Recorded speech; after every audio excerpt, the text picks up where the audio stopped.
It was another quiet night at the rehabilitation center.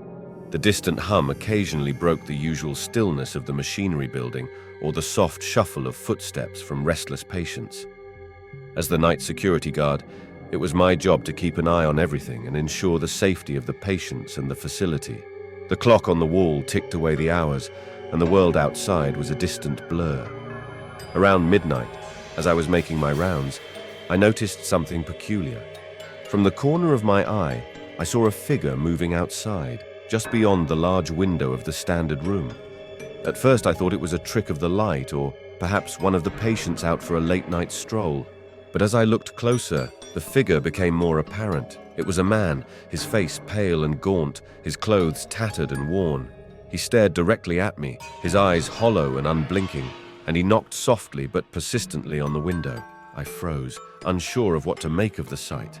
The man's appearance was unsettling, and how he stared through the glass sent a chill down my spine. Instinctively, I approached the window, hoping to offer help or find out what was wrong. I tapped on the glass and tried to get his attention, but he remained silent, his gaze locked on mine. It was as if he was trying to communicate something, but his expression was unreadable. The longer I looked, the more uncomfortable I felt. Determined to check on him, I quickly grabbed my flashlight and keys and headed for the exit. The night air outside was crisp, and the darkness enveloped everything beyond the building's perimeter.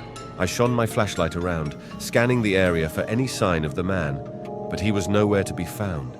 The space around the window was empty, the grass untouched by any recent disturbance. I walked around the building, calling out to him, but there was no response. It was as if he had vanished into thin air. The stillness of the night only heightened my unease. I went back inside, puzzled and a bit rattled. My first instinct was to check the security camera footage, hoping to find something to explain the strange encounter. I pulled up the footage from the standard room's camera, fast-forwarding to when I saw the man. My heart sank as I reviewed the footage. The window was empty, and there was no sign of anyone approaching or standing outside. It was as if the man had never been there. My mind raced with questions. Had I imagined the whole thing? Had I been too tired or too stressed to see things? But the image of the man's hollow eyes and his desperate knocking were too vivid to dismiss as mere hallucinations. I decided to conduct another sweep of the grounds, checking every corner and every shadow. The night remained eerily quiet, and there was no sign of the man or any disturbance. By the time my shift was over, I was left with an unsettling feeling and a nagging sense that something wasn't right. As I locked up and prepared to leave, I couldn't shake the image of that pale, gaunt figure staring through the glass. I hoped that the morning would bring clarity, but I was left with more questions than answers for now. What had I seen? And why had that man appeared so mysteriously and then vanished just as quickly? The answers were out of reach, hiding in the shadows of the night. The night was tranquil for a Monday. The rehabilitation center's usual hum was replaced by a heavy, uneasy silence. I was on my routine patrol, making sure everything was in order before my shift ended at dawn. As I made my rounds, I glanced outside the windows to check the perimeter. That's when I saw him. At first, it was just a shadow against the frosted glass of the window. The figure outside was so still it almost seemed like a part of the darkness, but then he moved. A gaunt, pale face pressed against the glass, and his eyes, hollow and searching, met mine with a desperate intensity. His frail hand knocked rhythmically on the window, each tap echoing through the still night. My heart skipped a beat. I approached the window, my flashlight cutting through the darkness. "Hey, can I help you?" I called out, hoping for a response. The man remained silent, his eyes never leaving mine. It was as if he were trying to convey something without words, something that made my skin crawl. Unable to stand by, I decided to check on him outside. I grabbed my flashlight and keys, hurrying to the exit. As I stepped into the chilly night air, the darkness seemed to close around me. The usual sounds of the night, distant cars, the rustling of leaves, were absent, replaced by an unnerving quiet. I reached the area where I had seen the man. The grass was wet with dew, and the faint light of the street lamps barely penetrated the gloom. I scanned the area with my flashlight, but there was no sign of the visitor. My breath misted in the cold air as I said, "Hello? Are you here?" There was no reply. I walked around the building, checking every shadowed corner and peering into the bushes. but the man had vanished. The night was as silent as before, and the emptiness of the space around me seemed almost mocking. Frustrated and uneasy, I returned to the control room and checked the security camera feeds. I rewound the footage for the past hour, but there was nothing. No sign of anyone approaching the window, no shadow moving in the darkness. The cameras had captured nothing out of the ordinary. I replayed the footage several times, hoping to glimpse the man, but the screen remained blank. The absence of evidence was almost more unsettling than the encounter itself. I could clearly remember seeing the man, his face etched in fear and desperation, but now it was as if he had never been there. I leaned back in my chair, my mind racing. Had I imagined it? Was I just tired and seeing things? I shook my head, trying to clear the confusion. There had to be an explanation. Maybe someone had been messing around outside, and my mind had filled in the gaps with my fears. But deep down, I knew something was off. The look in that man's eyes, his silent plea, felt too real to be a figment of my imagination. Determined to find out what was going on, I resolved to keep a closer watch over the coming nights. There was something unsettling about the whole situation, and I needed to find out what it was. For now, though, all I could do was continue my patrol and hope that if the man, or whatever it was, returned, I would be ready. As I stepped out into the chilly night air, my breath formed misty clouds that quickly vanished into the darkness. The parking lot was eerily silent, and the usual hum of the nearby city seemed a world away. I scanned the surroundings to catch any sign of the man I'd seen at the window. I approached the area directly below the window where the figure had been. The grass was damp from the evening dew, and the ground was littered with fallen leaves that crunched under my boots. I peered around, straining to see anything indicating where the man had gone. There were no footprints, no signs of a struggle, nothing to suggest that anyone had recently been here. "Hello?" I called out, my voice echoing faintly in the stillness. I felt a twinge of unease as the only response was the distant sound of the wind rustling through the trees. I circled the building, checking every corner, but there was no trace of the man. It was as if he had vanished into thin air. Growing increasingly anxious, I headed back inside the building. The sterile, fluorescent lights of the lobby did little to ease my unease. I moved quickly to the security office, where the monitors for the surveillance cameras were set up. I replayed the footage from the past few hours, hoping to catch something that might explain the man's sudden disappearance. I scrutinized each camera feed, focusing on the window angle where I had seen him. The footage showed the usual quiet night. Staff moving about their duties, the occasional patient wandering the halls, but nothing unusual. No one had approached the window, and no one had left the building. It was as if the man had never been there. Frustration built inside me as I fast-forward through hours of uneventful footage. I checked the timestamps, ensuring I wasn't missing anything, but everything was in order. The man had not appeared on any of the cameras, nor had he shown any signs of a disturbance. The whole situation was baffling. I rubbed my eyes and stared at the screens, trying to convince myself I had imagined everything, but the memory of the man's gaunt face and the intensity of his gaze lingered. I knew what I had seen, and it didn't make sense that the cameras hadn't picked it up. I decided to look around the building, convinced that something must have been overlooked. The oppressive silence weighed heavily on me as I walked the empty halls. Each creak of the building seemed magnified in the stillness, and shadows danced menacingly in the dim light. Finally, I reached the window where I had first seen the man. I stood there momentarily, staring into the darkness, hoping for clues. My eyes caught a glint of something on the ground outside, a metallic object partially hidden in the grass. I quickly went outside to investigate. The object was an old, tarnished keychain with a single key attached. It looked worn and out of place. I picked it up and examined it closely. There was no ID or any other identifying marks. I was about to toss it aside when I noticed a small inscription on the key, Room 214. The key sent a shiver down my spine. Room 214 was locked and unused, part of a building wing that had been closed for years. Why would someone have a key to a room that was supposedly abandoned? And why was it outside, lying in the grass? With apprehension and determination, I decided to investigate room 214. The key might hold the answer to the mystery of the man I had seen. I stepped outside into the chilly night air, my breath forming visible puffs in the moonlight. The silence of the rehab center's grounds was oppressive, broken only by the occasional rustling of leaves in the breeze. My flashlight cut through the darkness as I scanned the area around the building, searching for any sign of the man I had seen at the window. My mind raced with questions. Where had he gone?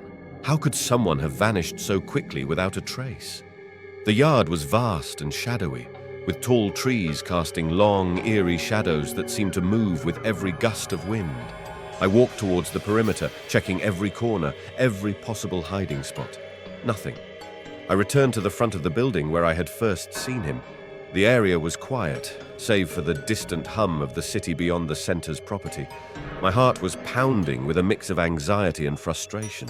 I had been sure he was here. I had seen him unmistakably right there at the window.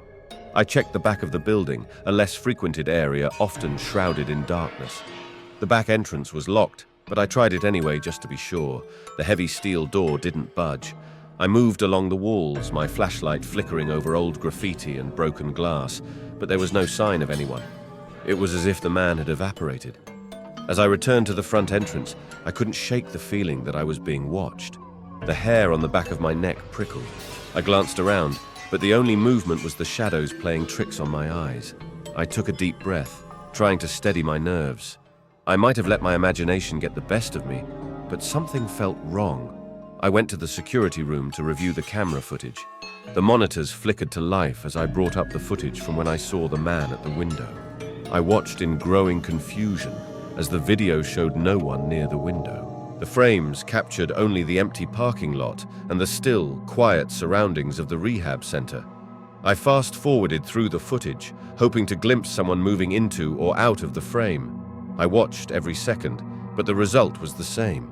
No sign of the man. My frustration mounted as I replayed the same sections, convinced there must be some explanation. But there was nothing, only the unchanging emptiness of the night. With a growing sense of unease, I shut down the security system and left the room. I couldn't understand how someone so real and vivid could disappear without a trace. The man had been there. I had seen him, and yet the evidence said otherwise. The cold reality of the situation settled in. I was alone in a vast building, without proof of the event I had witnessed. I couldn't shake the feeling that something was amiss. My mind raced with theories and explanations, but none seemed to fit. As I returned to my patrol, I couldn't help but feel the weight of the mystery pressing down on me. The man at the window, pleading eyes and sudden disappearance were now etched into my mind. I knew that whatever had happened tonight was far from ordinary. And as the night dragged on, I couldn't escape the sense that I was about to uncover something far more unsettling than I had ever anticipated. I was on edge as I walked back to the security office, my footsteps echoing through the empty halls of the rehab center. The cold night air outside had done little to calm my nerves. What had I just seen? If he was even a man, that man had been so gaunt and hollow-eyed. And the fact that he had vanished into thin air didn't help my growing unease. I reached the security office and slumped into the chair before the monitors. The soft glow of the screens did little to illuminate the darkness that had settled in my mind. I pulled up the camera feeds from the exterior of the building. I needed to see if there was any evidence of the man I had seen. The footage from the camera positioned by the window was grainy but clear enough to reveal details. I scrolled back through the timestamps, my heart racing with each passing second. The footage showed the usual quiet night, a few cars driving by and the occasional stray cat, but nothing unusual. And then, there it was, the timestamp when I had first seen the man. I watched closely, my eyes scanning the screen for any movement. The man should have appeared in the footage, but instead all I saw was the dimly lit staff room window with the occasional flicker of the light. I watched as the time ticked by, searching for anything to explain what I had witnessed. I replayed the footage multiple times, hoping to see anything that would validate my experience. But there was nothing. No shadow, no figure, no sign of anyone approaching the window. It was as if the man had never existed. I rubbed my eyes and rechecked the timestamps. I may have missed something, but the footage remained consistently clear. I even double-checked the camera settings to make sure they were functioning correctly. Everything seemed to be in order, which only heightened my frustration. After what felt like hours, I leaned back in my chair, feeling confused and dread. Knowing I had seen something so real was maddening, yet the evidence said otherwise. I considered the possibility of a malfunction or a glitch in the camera system, but the cameras had always been reliable. Just as I was about to give up, I noticed a small detail I had overlooked. In the corner of the screen, right where I had seen the man, there was a brief flicker, a split-second distortion in the footage. It wasn't enough to make out anything concrete, but it was there, as if the camera had briefly struggled to capture something unusual. I replayed that segment of the footage repeatedly, trying to get a better look at the distortion. My mind raced with possibilities. Could this be some interference? Or was it a sign that something was indeed there, just not appropriately captured? Determined to investigate, I conducted a thorough review of all the cameras, looking for similar anomalies or signs that might explain the strange occurrence. My shift was far from over, and as I delved deeper into the footage, I couldn't shake the feeling that I was on the brink of uncovering something far more sinister than I had initially imagined. The night seemed to stretch endlessly, each second weighed down by the mystery I was determined to solve. The surveillance footage offered no clear answers, leaving me with more questions and a gnawing sense of unease. I needed to understand what I had seen, and I would only stop once I had the truth. The night air felt colder as I walked back towards the center, my breath forming ghostly clouds in the dim light of the street lamps. The sudden chill wasn't just from the weather, an icy tendril of fear creeping into my bones. Every rustle of leaves or distant sound seemed amplified in the silence, heightening my anxiety. I had checked every corner of the building's perimeter, searching for any sign of the stranger who had appeared at the window. Nothing. The usual quiet of the night was now an unsettling companion, and every shadow seemed to stretch longer than usual. I glanced over my shoulder repeatedly, half expecting to see that gaunt face watching me from the darkness. Back inside the security office, I sat at the monitor, replaying the footage from the surveillance cameras. I had hoped to see anything that could explain what I had seen. But the recordings were as barren as the night outside. The camera angles that covered the window in question were apparent, showing no one approaching or leaving.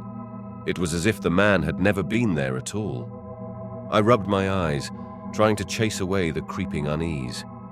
Perhaps it was just a trick of the mind, a manifestation of exhaustion or stress. I told myself this, but the gnawing feeling in my gut persisted. I decided to review the footage again, hoping to catch something I might have missed. As I scrutinized each frame, my eyes caught an anomaly. A shadow seemed to move across the window for a split second, an odd, fleeting darkness that didn't match the rest of the footage. It was as if someone had passed by so quickly that the camera couldn't capture the whole picture. Determined to find some answers, I decided to do a thorough check of the building's exterior. I grabbed a flashlight and carefully observed every nook and cranny. I circled the building twice, inspecting the area around the window where the man had appeared. Just as I was about to give up, I noticed something odd near the back entrance. There were footprints in the wet ground, but they were strange, uneven and erratic, as if someone had been pacing. I followed the trail, leading me to a small storage shed I had overlooked earlier. My flashlight beam cut through the darkness inside the shed, revealing a jumble of old medical supplies and forgotten equipment. Among the clutter, I found something that made my heart skip a beat, an old, tattered coat hanging on a hook. It looked eerily similar to the one worn by the man I had seen. Next to it was a frayed name tag with the name Harold barely visible. I stood frozen, the weight of the discovery sinking in. Harold was a name I had heard in the staff records, an employee who had mysteriously disappeared years ago. The connection was unsettling. Could this man at the window be somehow linked to Harold?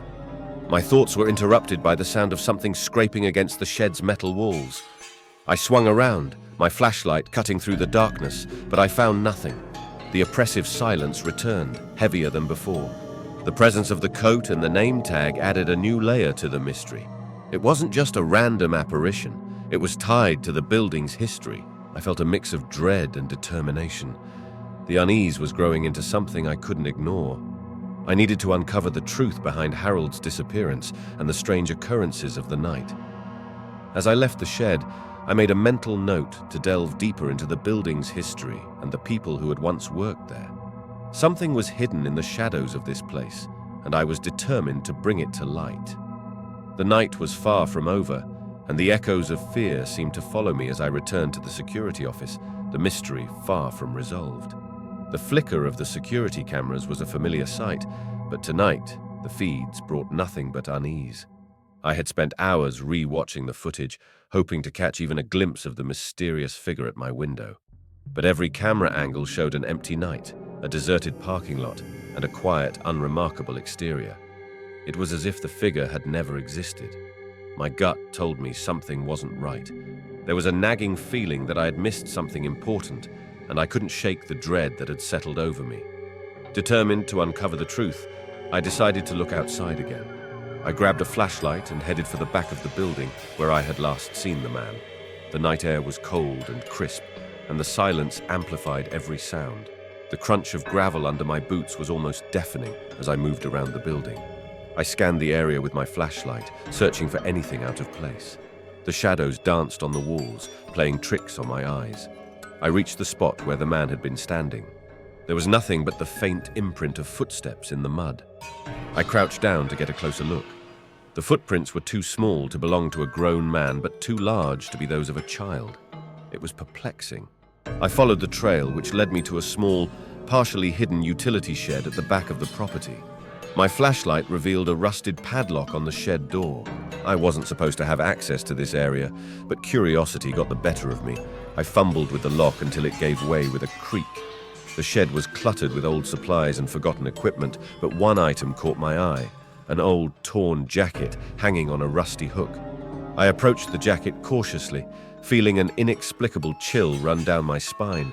The coat was tattered and stained, but it was the name tag attached to it that made my heart race. It read, E. Mitchell. The name was familiar. I remember reading about a security guard named Ethan Mitchell, who disappeared from this center years ago. His case had remained unsolved, a mystery that had haunted the facility. I had dismissed it as a tragic but unrelated incident. Now, seeing the name on the jacket, I couldn't longer ignore the connection. I continued to search the shed, feeling more and more unsettled. Beneath some old blankets, I found a small, battered notebook. Flipping through its pages, I discovered scribbled notes and sketches that looked like someone in distress made them. The notes were rambling and incoherent, but one phrase stood out. "I see him everywhere."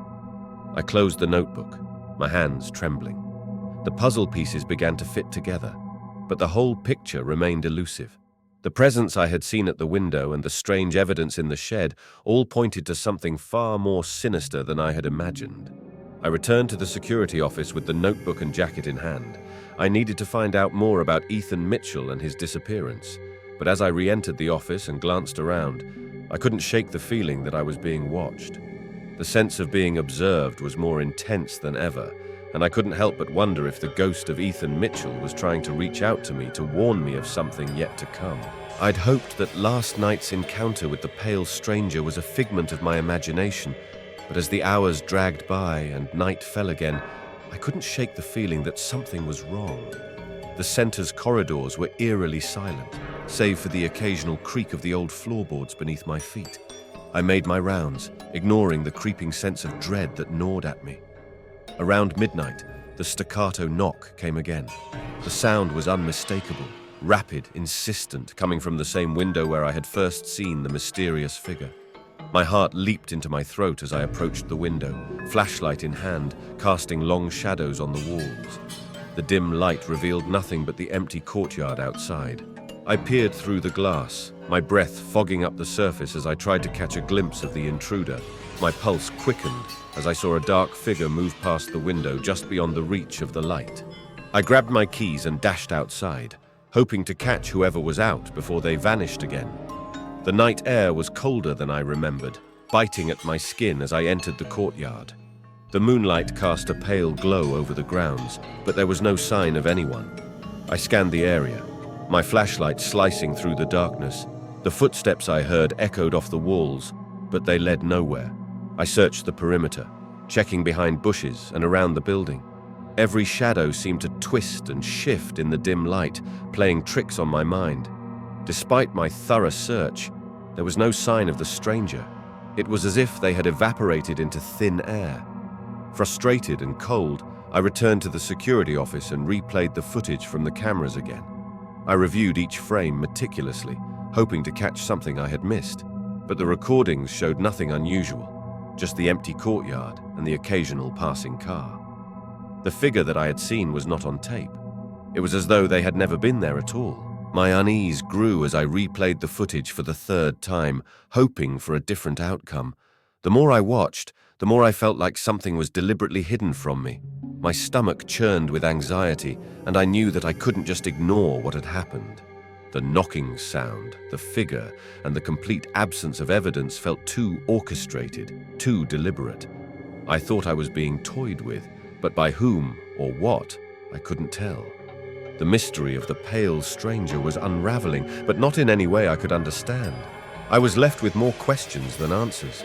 I remained vigilant as the hours passed, constantly checking the windows and rechecking the footage. Every so often I would hear that same unsettling knock, but I would find nothing each time. The night dragged on, each minute stretching into an eternity. The center felt like a prison of shadows and whispers, its secrets taunting me. It was clear that the events of the previous nights weren't just a coincidence. The figure was back. Whatever it was, it wouldn't be easily dismissed. The recurring disturbances had become too frequent to ignore. I had to find out who or what was behind this eerie haunting before the next nightfall. The days following the appearance of the pale stranger were filled with a gnawing sense of unease. The incidents repeated themselves, each night bringing new, unsettling encounters. The staccato sound of knocking on the window became a haunting ritual, echoing through the corridors of the rehabilitation center. I would rush to check each time, only to find the same emptiness and silence. Determined to solve this mystery, I decided to dig deeper. I started with the hospital's history. The administrative offices had records and archives tucked away in dusty files, but I knew the real answers might lie in the personal stories of those who had worked here before. I spoke with a few longtime employees, hoping they might shed some light on the situation. While reviewing the records in the staff room one night, I stumbled upon an old leather-bound ledger. It was a log from decades ago, chronicling the center's operations and incidents. Flipping through the brittle pages, I found an entry dated around the time of the strange occurrences. The log mentioned a series of unexplained events and a mysterious staff member who had vanished under odd circumstances. His name was Robert Carter. Robert Carter had been a night security guard here before the place was renovated. According to the log, he had been known for his diligent work but had suddenly disappeared without a trace. There was speculation about him running into trouble or being involved in some mysterious incident, but nothing concrete was ever found. Armed with this new information, I decided to dig further into Robert Carter's past. I found a few old newspapers and local records mentioning his case.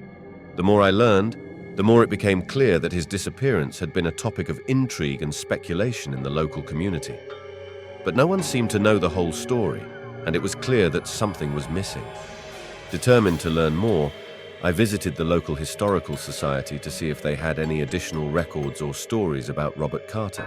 The archivist was surprisingly helpful and provided me with a few old articles and personal accounts. Among these, I found an article about a supposed sighting of Robert Carter around his disappearance. The account described a sighting of a man who matched his description, wandering near the old hospital late at night. Putting all these pieces together, I realized that the man knocking on the window was likely Robert Carter's ghost. He seemed to be trying to communicate something, or perhaps he was trapped in some limbo, reliving his final moments over and over again. The following night, as I made my rounds, I prepared myself mentally to confront whatever was causing these disturbances. Armed with the knowledge of Robert Carter's story and my determination to help, I stood by the window where I had first seen him. The familiar knocking started again, and my heart raced as I turned to face it. When I looked outside, the figure was again standing in the same spot, staring directly at me. This time I felt a sense of urgency, as if the spirit pleaded for me to understand. I knew I had to do something. I resolved to contact the local authorities to reopen the investigation into Robert Carter's disappearance, hoping that finally addressing the unresolved case might bring peace to the restless spirit. As I made the call, I couldn't shake the feeling that I was finally on the path to solving a mystery that had remained buried for far too long. The spirit's presence had become a powerful reminder that some stories are never truly over until entirely told. I stared at the security footage, my mind racing. The screen showed nothing but empty corridors and static. The figure I had seen outside the window wasn't there. My heart pounded, and I couldn't shake the feeling that something was wrong. I had searched the entire perimeter of the rehabilitation center, but there was no sign of the pale man who had tapped so desperately at the window. His face, etched with fear and exhaustion, was still vivid. What did he want? Why had he appeared and then vanished without a trace? The unease settled over me like a heavy fog for the next few nights. Each shift became a battle against the growing fear that something sinister was lurking beyond the walls. Tapping on the windows seemed to come and go, sometimes echoing in my ears when I was alone in the quiet night. One night, I noticed something odd as I walked the empty hallways. Near the side entrance, I found a set of muddy footprints leading towards the building. They were fresh and had been made recently. I followed them cautiously, my flashlight cutting through the darkness.